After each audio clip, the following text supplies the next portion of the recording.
Bom dia, turminha, tudo bem com vocês? Como estão aí nas atividades? O pessoalzinho de São Manuel em férias, o pessoal de Botucatu a toda estudando, então cada um vivenciando uma realidade diferente. São dias difíceis, o Brasil está assim num quadro bem sombrio, tanto político quanto social, né? Quanto, vamos dizer assim, na saúde.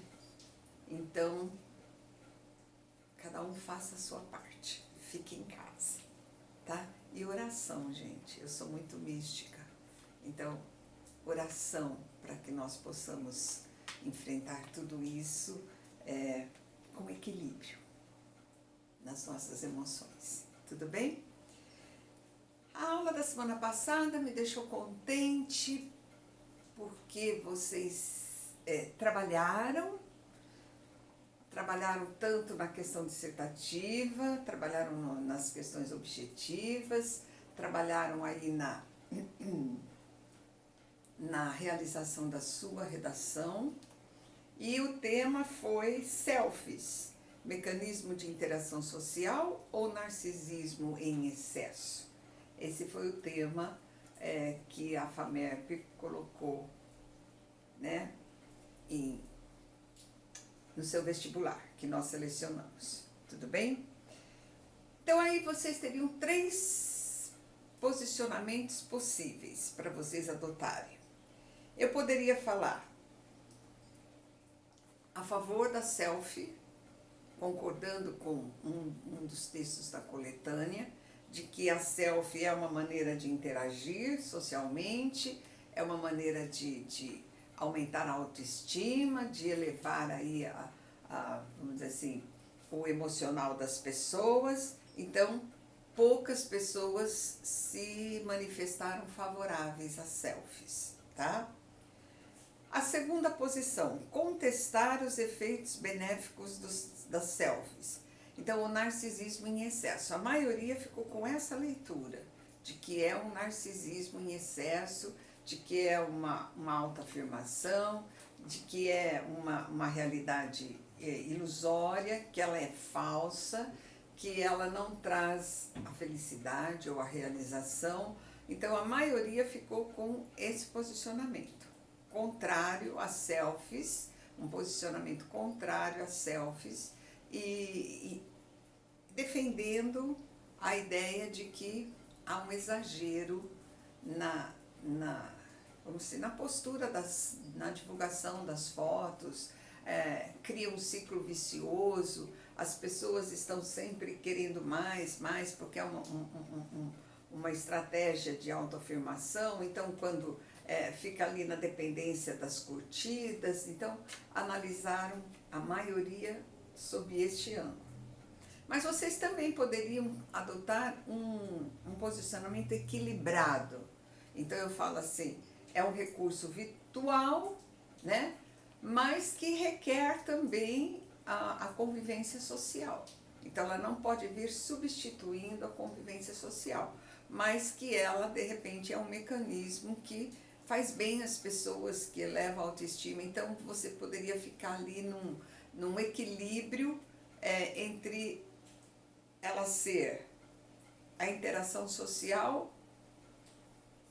e, se usada com critério, de repente ela não representaria uma forma de se exibir, tá certo? E sim uma forma de expressar os seus sentimentos, as suas emoções, os seus relacionamentos, construindo aí um mundo virtual favorável, mas que não substitua o mundo real, tá?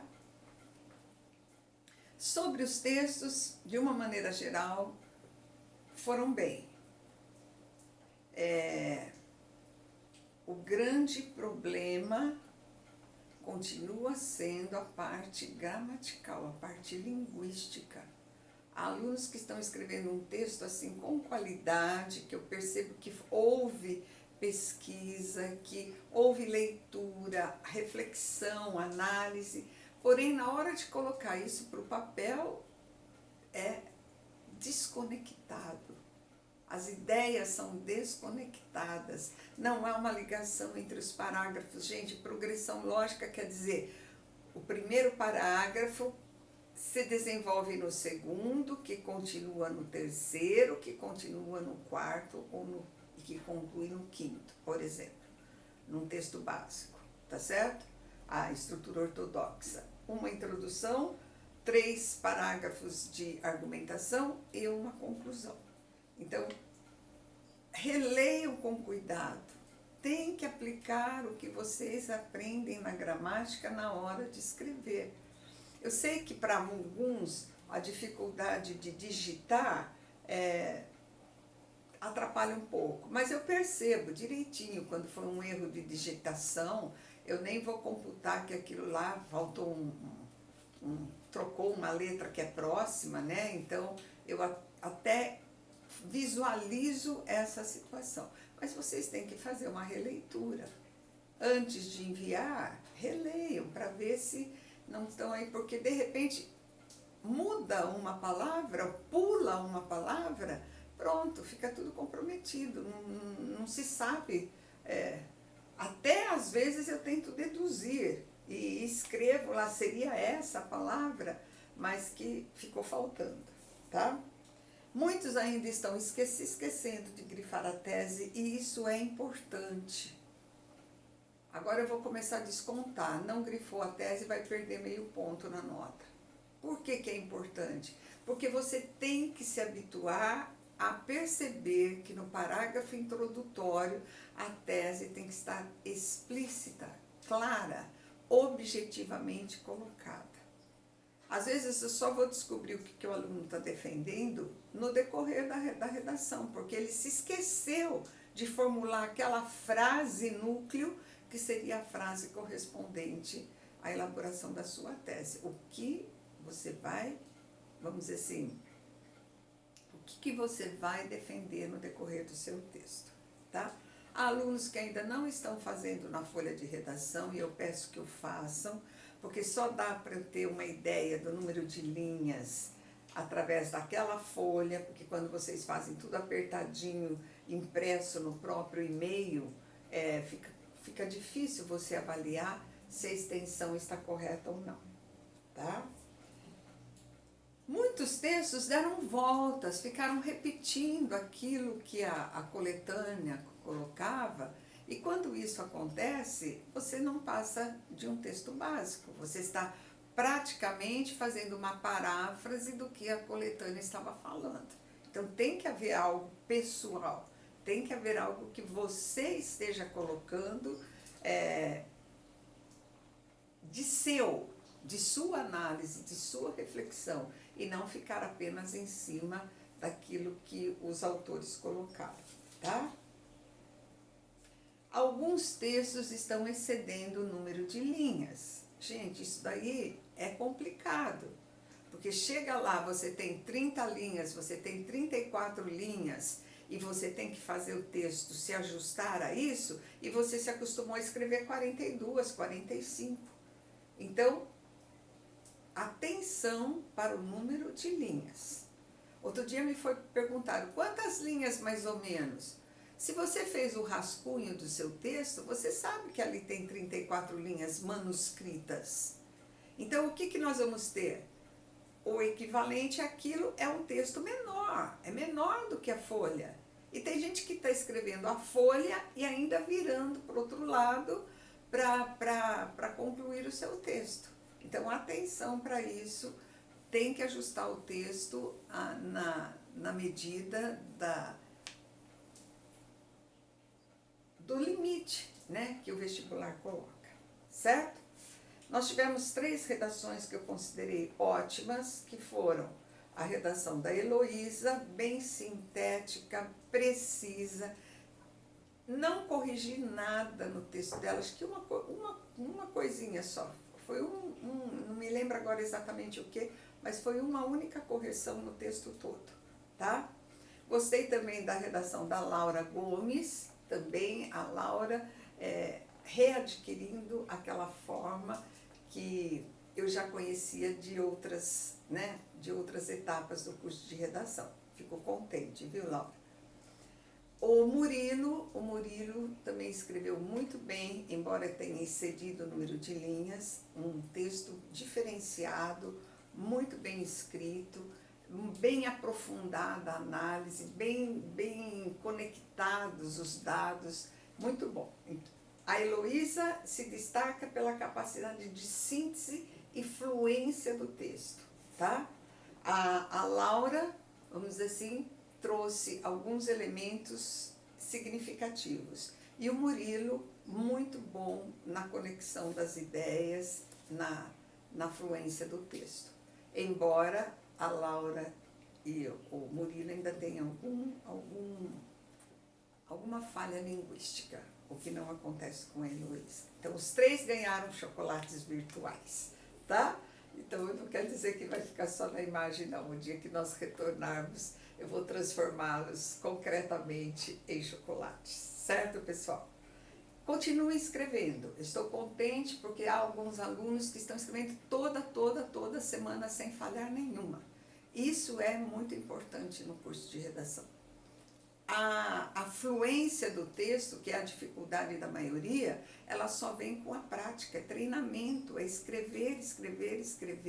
A gente está aí num contexto de incertezas este ano com relação a vestibular, a datas, adiamentos, etc.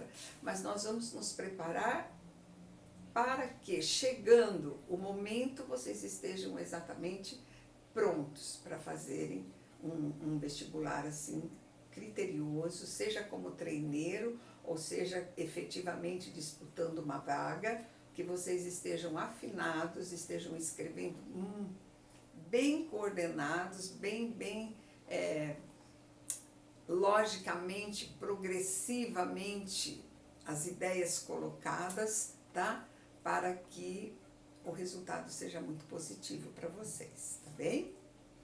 Aí nas redações houve algumas citações assim que eu achei bem significativas e eu coloquei algumas aqui como exemplo, porque você fala assim, nossa, eu podia ter pensado nisso, nossa, o professor de filosofia tinha citado isso, o professor de história, né? Ah, essa análise sociológica, tal pensador, tal filósofo. Então eu trago para vocês as ideias que os colegas de uma maneira geral tiveram. Vocês poderão identificar as suas pessoais nessa síntese e vocês poderão se lembrar de outras que porventura pudessem vir a compor o seu texto. Citação: Bocelli, O Nascimento de Vênus, a Deusa do Amor. Dostoiévski, romancista russo, com o conto O Sonho do Homem Ridículo. Sócrates e a frase Conhece-te a ti mesmo. Thomas Hobbes, filósofo inglês, fala sobre egoísmo humano, sobre o individualismo, sobre a geração do eu. Augusto Comte, filósofo francês, que fala sobre altruísmo. Zygmunt Bauman, sociólogo, fala do individualismo, da liquidez das relações. Na era da informação, a invisibilidade é equivalente à morte. Muito bom. Durkheim, fato social doentio, reflete uma sociedade anômica. Immanuel Kant, filósofo prussiano, egoísmo, egocentrismo, relações impessoais. Muitos vieram e trouxeram a tragédia de Narciso contada, né, da literatura grega e fizeram um relato da história. Emile Durkheim, A Coerção Social. Kim Kardashian, influencer da internet com 170 milhões de seguidores, ela foi citada. Também Caetano Veloso, com os versos Narciso acha feio que não é espelho. Trouxeram também a personagem Anastasia Romanov, ou Anastasia, não sei, filha do czar russo Nicolau II, que foi talvez a primeira selfie. Ela tirou uma foto de frente ao espelho e a divulgou por carta, isso em 1914. Achei interessante esse dado. Freud, pai da psicanálise, que teorizou o conceito de narcisismo. Então, às vezes os alunos me perguntam, o que está faltando para o meu texto? Então, vocês vejam as citações que foram colocadas, vamos dizer assim, não são citações vagas, elas estão concatenadas com a argumentação. Então, isso daqui não é apenas você traz, cita e pronto. Não, você cita e analisa e faz a conexão com a sua ideia, com a sua defesa de texto. Certo, pessoal? Então, gostei dos textos. Os textos estão, assim, evoluindo. Quem estava escrevendo um texto regular está começando a escrever um bom texto. Quem estava escrevendo um bom texto está se aproximando cada vez mais de um ótimo texto. E um ótimo texto, ele é condicionado a um português correto, portanto não adianta vocês aprimorarem somente a ideia, mas a maneira de expressar essa ideia também é muito importante, tá bem? Então continue escrevendo, não desanimem, quem ainda está lá no texto básico, vamos lá, né? Apesar de que o pessoalzinho do primeiro ano está evoluindo de uma forma bem positiva, tá bom? O segredo é escrever toda semana. Se eu escrevo toda semana, cada vez eu acho mais fácil, cada vez as ideias vêm mais tranquilas, cada vez eu consigo expressar melhor o teor dessas ideias. Então, como qualquer atividade humana, o treinamento, a prática é que vai levar à perfeição. Tá certo? Que mais? A questão dissertativa que foi FUVEST, né? FUVEST 2018. Não posso aprovar a maneira por que entendemos a duração da vida. Vejo que os filósofos lhe assinam um limite bem menor do que o fazemos comumente. Os homens que falam de uma certa duração normal da vida estabelecem-na pouco além. Tais ideias seriam admissíveis se existisse algum privilégio capaz de os colocar fora do alcance dos acidentes tão numerosos a que estamos todos expostos e que podem interromper essa duração com que nos acenam. É pura fantasia imaginar que podemos morrer de esgotamento em virtude de uma extrema velhice e assim fixar a duração da vida, pois esse gênero de morte é o mais raro de todos. E a isso chamamos morte natural, como se fosse contrário à natureza um homem quebrar a cabeça numa queda, afogar-se em algum naufrágio, morrer de peste ou de pleuresia, como se na vida comum não esbarrássemos a todo instante com esses acidentes. Não nos iludamos com belas palavras, não denominemos natural o que é apenas exceção e guardemos o qualificativo para o comum, o geral, o universal. Morrer de velhice é coisa que se vê raramente, singular e extraordinária e, portanto, menos natural do que qualquer outra. É a morte que nos espera ao fim da existência e quanto mais longe de nós, menos direito temos de a esperar. Montaigne, Ensaios. Pergunta FUVEST. No texto, o autor retifica o que corriqueiramente se entende por norte natural? É uma pergunta. Então, você vai responder que sim ou você vai responder que não. Justifique. Nunca no vestibular existe somente a resposta sim ou não. Ela não é considerada. Sempre você tem que colocar o porquê. Por que você acha que sim? Por que você acha que não? Então, de acordo com o contexto, nós vamos ter aqui a colocação de que a morte natural, como é chamada, como é vista, morrer de velhice, ela não é tão natural, já que ela é rara.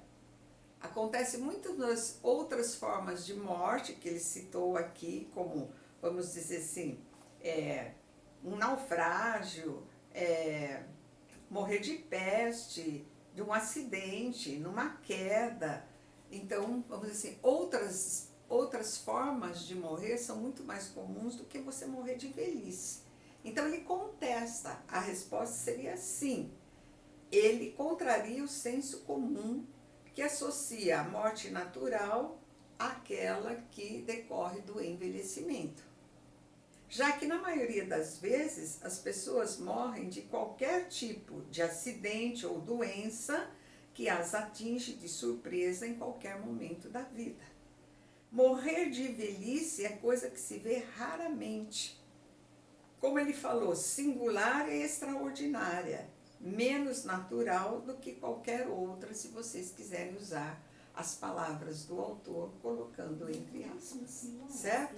Então, a resposta seria que sim, ele retifica, porque ele acha que é a que menos ocorre, estatisticamente é a que menos ocorre. Muitas outras formas de morte ocorrem, como acidente, queda, naufrágio, peste, etc, etc.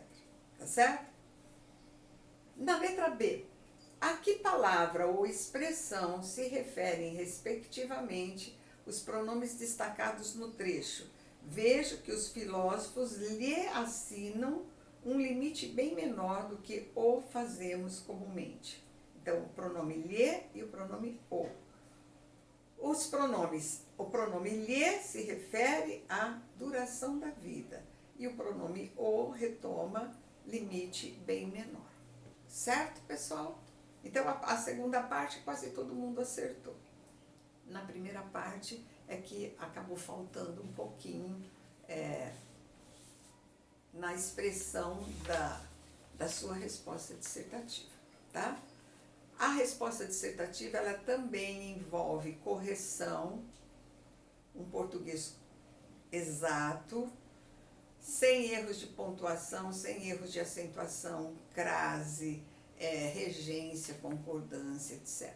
Às vezes o aluno lê o gabarito, ele fala assim, nossa, como eu fui bem, e quando ele recebe, não corresponde. Por quê? Porque deve ter havido falhas na elaboração da sua resposta, falhas linguísticas. E, vamos dizer assim, a fluência que você tem no texto, ela é tão importante quanto no texto, ela é importante na resposta dissertativa que você vai elaborar. Certo, pessoal? Então, esses são os comentários da aula da semana passada, tá bom? Aulas dessa semana, aulas 23 e 24. Então, nós estamos fechando a teoria do estudo da dissertação, texto dissertativo. Vimos a base ortodoxa, parágrafo inicial, tese, argumentação, parágrafo final, conclusão. O básico, foi a primeira aula que nós fizemos planejando um texto dissertativo. Depois nós vimos 2 aulas apresentando para vocês formas diferentes de introduzir. E eu estou contente porque muitos alunos estão utilizando essa estratégia, esse mecanismo na elaboração da sua introdução. Só alguns ainda esquecendo que tem que grifar a tese, tá? Aí nós vimos formas de desenvolvimento. Também foram 2 semanas, 4 aulas trabalhando formas diferentes de você fazer uma argumentação. Meio que se mescla a maneira de introduzir e a maneira de comprovar. Então, muitas vezes elas coincidem. Um argumento histórico, uma introdução histórica. O que não pode acontecer é você colocar história na introdução, no desenvolvimento e na conclusão. Então, você faz uma escolha. Se eu fiz um argumento histórico para introduzir, então não vou repetir um argumento histórico para provar. Então, tentem aí, senão passa a impressão de que você só sabe escrever de um jeito. Você só domina uma técnica. E, na verdade, aqui a gente quer que vocês explorem toda essa teoria que nós passamos. E hoje a gente vai fazer a conclusão e o título no texto dissertativo. A conclusão, muito importante. Às vezes um texto se salva na conclusão e às vezes ele se compromete por causa da conclusão. Então a conclusão, ela tem que ser meio óbvia. Ela vai ao encontro de tudo aquilo que foi dito no texto. Então, se você fez uma defesa, se você fez uma argumentação, de repente você não pode concluir para o outro lado. Você tem que vir na direção correta. Ela é, vamos dizer assim, deduzida no decorrer. Você apresentou uma tese, provou através de um argumento, 2 argumentos, 3 argumentos. O que você vai concluir? Exatamente o que você apresentou na tese. Então, a conclusão é uma reafirmação da tese que você apresentou no início. Então, nós vamos ter aqui possibilidades, síntese. Eu faço como que um pequeno resumo daquilo que foi apresentado no texto. O Marcel sempre fala que é conveniente, na conclusão, você repetir palavras da tese, você repetir palavras do tema, para ficar muito claro que você está concluindo exatamente aquilo que foi pedido. Então, ela tem que estar coordenada com todo o texto. Cuidado para não cair na incoerência. De repente, você defende, vamos dizer assim, um posicionamento. Vocês falaram sobre a self. Você defende a self e de repente você conclui que ela é uma forma de exibição. Isso é incoerente. Ou você critica, todo o texto você faz uma análise crítica do comportamento do narcisista e de repente você fala que é válido para aumentar a autoestima. Então eu tenho que ter se eu vou defender os dois lados, vamos dizer assim, numa análise equilibrada, que era a terceira opção, durante todo o texto isso tem que vir sendo demonstrado. E não somente na conclusão que eu vou falar que pode as duas coisas. Aí vocês pecam pela incoerência. Então a síntese é a maneira mais convencional de nós concluirmos. Eu posso fazer citação, eu posso retomar a ideia de uma autoridade qualquer no assunto? Pode. Às vezes o aluno conclui um texto com uma frase, um verso de um poeta que vem exatamente ao encontro daquilo que ele defendeu no texto todo, tá bem? A segunda forma de nós concluirmos é elaborar uma proposta de solução. No Enem, obrigatória, nos outros vestibulares, opcional. Então, de repente, eu não apenas analiso, faço uma crítica, reafirmo essa crítica e falo, a saída seria essa. O que a gente chama atenção, para o que nós chamamos atenção quando você elabora uma proposta, é que ela deve ser viável. Não adianta você fazer ufanismos, né? O ideal é que a paz reinasse, nesse dia a paz vai reinar entre os homens. Então, na verdade, você tem que ter o embasamento no texto que você fez e, de repente, você enxerga uma proposta que, ao seu parecer, é viável. Não é toda a humanidade, todas as pessoas, né?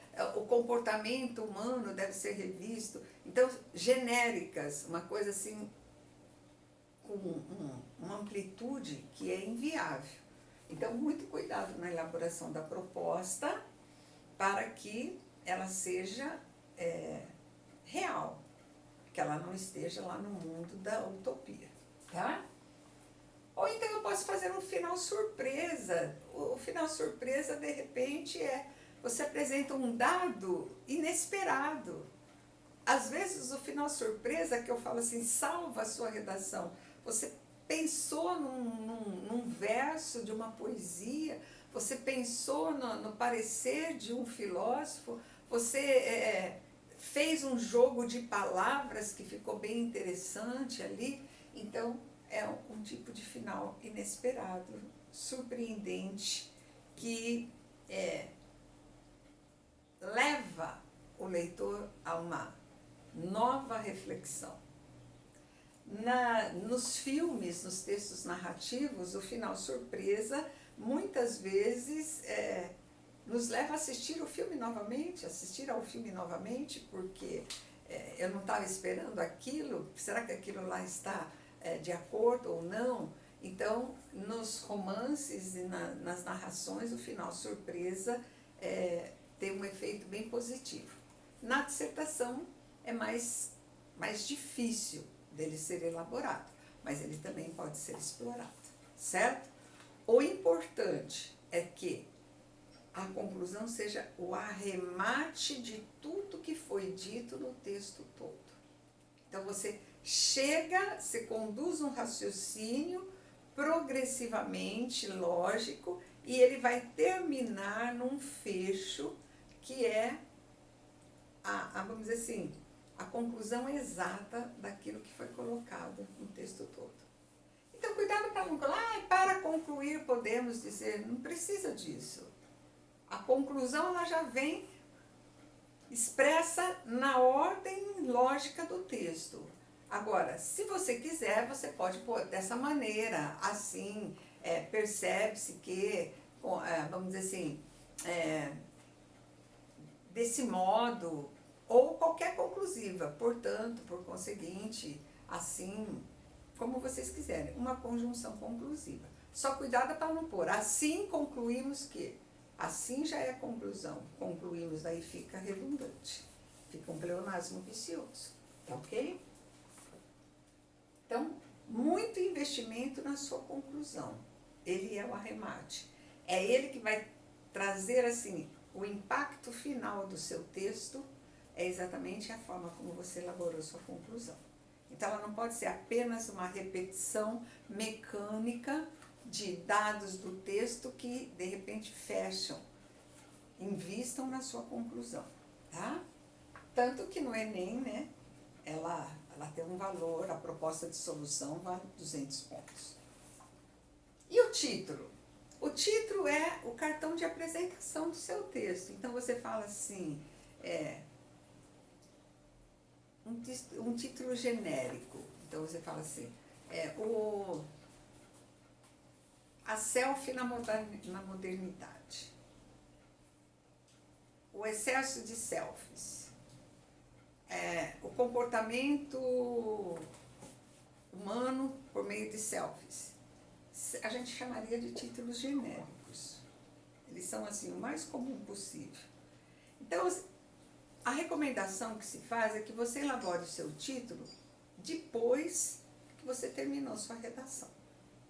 Aí você tem uma ideia de tudo que você fez, de como que as coisas correram, e daí você vai falar assim, nossa, olha, isso daqui é um gancho legal para eu pôr no título. Então, no contexto do seu texto, de repente, você chega a um título. Ele é o cartão de apresentação. Quando você lê um título genérico, você já começa a entender que aquela redação é básica. Quando você vê um título diferenciado, você fala, nossa, peraí, vou até prestar mais atenção. Esses mecanismos interferem junto à avaliação de um corretor, tá bom? Então, ela tem que ser parte integrante do texto. Ela não pode ser uma coisa solta. Eu não falei daquilo e, de repente, coloco aquilo para título. Então, ela tem que ser um componente que, vamos dizer assim, nomeie o seu texto. Cuidado que título não é tema. Às vezes, o aluno repete o tema no título da sua redação. Então, o título ele é individual, é o seu texto que tem aquele nome. Como você tem um nome que o identifica, o seu texto tem um nome que o identifica especificamente. E não uma coisa genérica que poderia ser para qualquer texto, tá? Evitem o verbo na elaboração do título. Ele deve ser feito através de frases nominais. Curto, direto, objetivo, tá? Frases nominais. O verbo não cai bem no título. E ele tem que ser criativo. Posso até pôr um neologismo no título, se eu quiser, desde que ele faça a conexão com o texto que você apresentou, tá certo? Hoje, muitos vestibulares dispensam o título. né? Então, por exemplo, a Unesp, o ano passado, no seu manual de correção, ela fala assim que o título não vai ser de nenhuma forma considerado. Você pode pôr título, mas ele não vai valer nada. Então, não vou perder meu tempo ficar pensando num título que de repente não tem valor. Mas outros vestibulares exigem.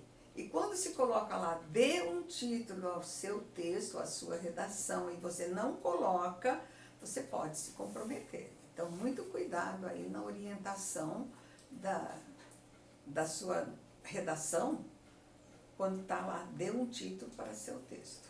FUVEST, geralmente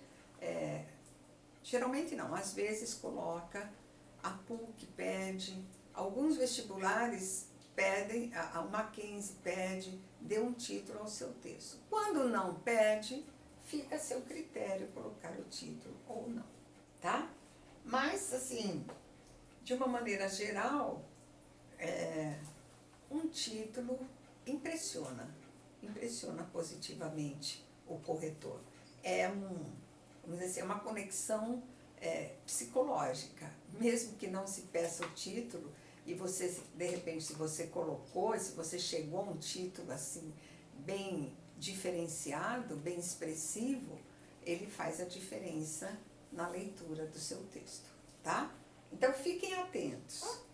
Colocar título, quando a FUVEST, ela divulgava os 30 melhores textos do seu vestibular, agora ela não está fazendo mais isso, a maioria deles tinha título, tá? Embora não tivesse obrigatório, a maioria tinha título. O Marcel sempre fala que ele fez a tese de vestibular, a tese de doutorado dele, analisando FUVEST, Enem, Unesp e, acho que se não me engano, Unifesp, que a maioria das notas máximas em redação, os textos tinham título. Vocês podem até conversar sobre isso com ele, tá bom? Muito bem. Fechamos, então, o texto dissertativo, pessoal. Agora é aplicar isso, seja qual for o vestibular, ainda que você tenha que escrever um parágrafo, se ele for de cunho dissertativo, ele tem que ter tese, argumentação, conclusão. Então, não é o número de linhas. De repente, você tem lá 12 linhas, 15 linhas, 20, 25, e a proposta é de dissertação, você vai ter introdução, desenvolvimento, conclusão.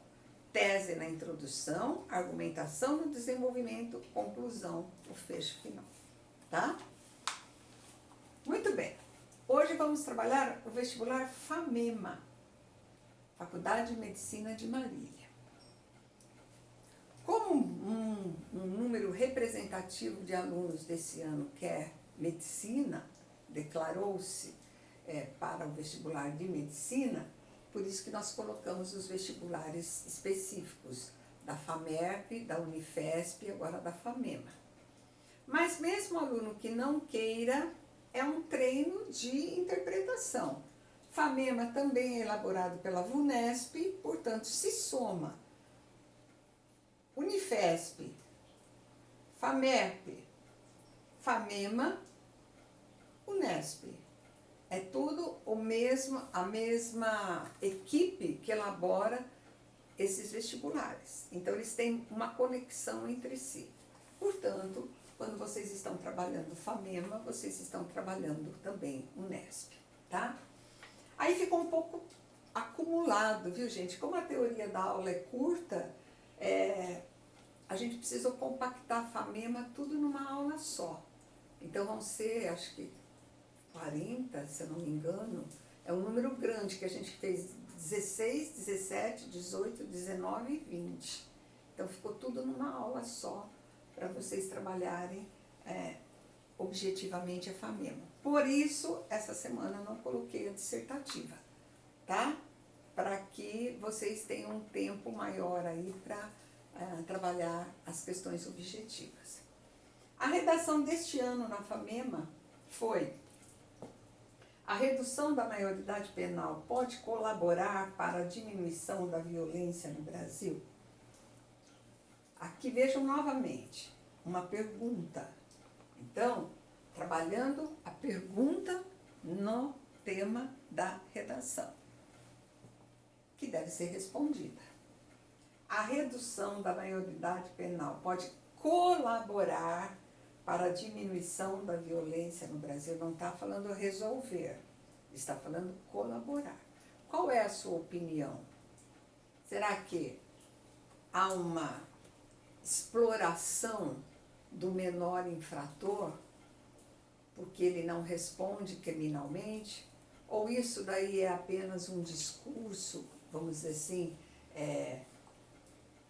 que vai contra a natureza do menor? Será que o menor hoje, com 16 anos, ele tem consciência dos seus atos? Será que ele é ainda influenciado, movido? Então vocês têm ali uma coletânea de 3 textos para indicar se reduzir a maioridade pode colaborar para diminuir a violência ou não. Aí é uma pergunta que vocês vão ou pende para o lado de sim ou pende para o lado de não. Não existe uma posição intermediária aí. Pode, às vezes sim, às vezes não.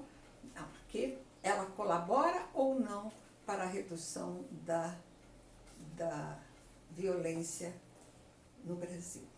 Certo, pessoal? Então, esse tema é bem a cara da VUNESP mesmo, porque é um tema social, vamos dizer assim, de análise, de reflexão, de posicionamento com relação à maioridade penal. Certo, turminha? Então, por hoje é isso. Fechamos o discurso do texto dissertativo, toda a teoria do texto dissertativo, e vamos aplicar isso daí.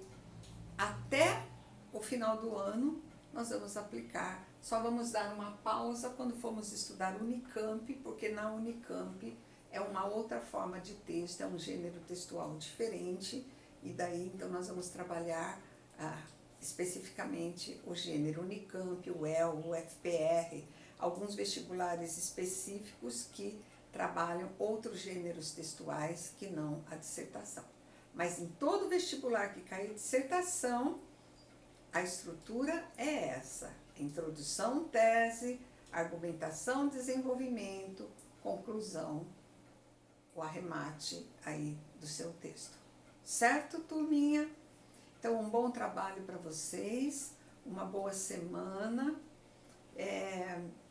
Sinto muito a falta de vocês, pessoal, tanto na sala de aula quanto no curso de redação, aquela comunicação, aquela atenção, aquela energia que emana de nós aí nas nossas aulas, vocês para mim e eu para vocês, tá certo? Mas a situação é essa e nós temos que enfrentar e superar.